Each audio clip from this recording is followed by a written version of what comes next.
Hey everybody, what's here for Thursday's workout? We have power snatch, so it's gonna be from the ground. We're gonna get into that partial squat overhead.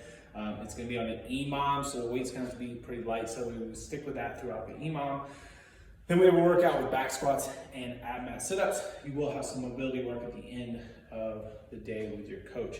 But let's talk about the power snatch first. So we have 10 minutes of 5 power snatches. We want those to all be unbroken and touch and go. So it's gotta be light enough that we can do that. When we're looking at our snatch, a lot of times we've worked on this from the hang position.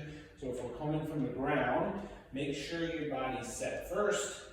Still, just like a clean, we're slow and steady from the ground until we get past the knees. And then we'll get it overhead, okay? So the goal on this is as we come past the knees, we then can explode up into the shrug, into the pull. Once it gets to that elbow position here, the bar is traveling up, so we get underneath and meet it in the middle, so we're in that partial squat. At this overhead position, think about turning your armpits towards the front of the room and really shortening that bar up so we don't lose that stability in the shoulder as we're holding that bar overhead, okay?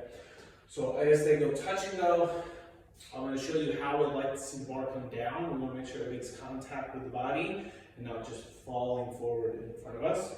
So first, we snatch. As we come down, it comes down in front of the face, flip to the hips, and then a reverse deadlift. What I don't want is out here, and then you let it fall all the way to the hips or to the ground from that overhead position, okay?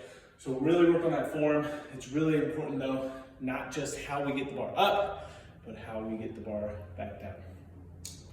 We then work out 3 rounds, 30 back squats. Bar is gonna come from the ground.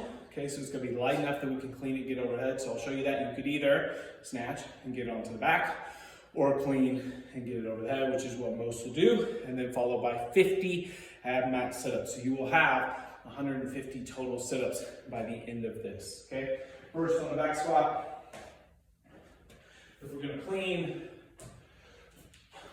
and get it over the head, then set your feet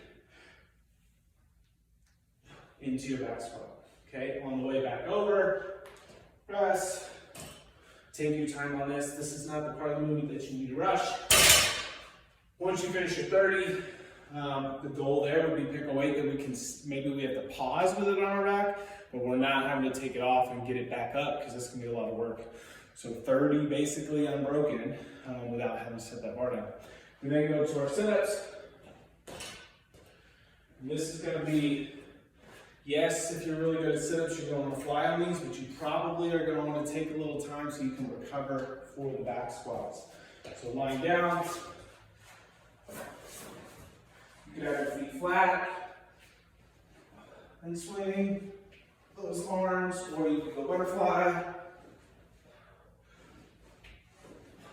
The goal is shoulders get in front of hips.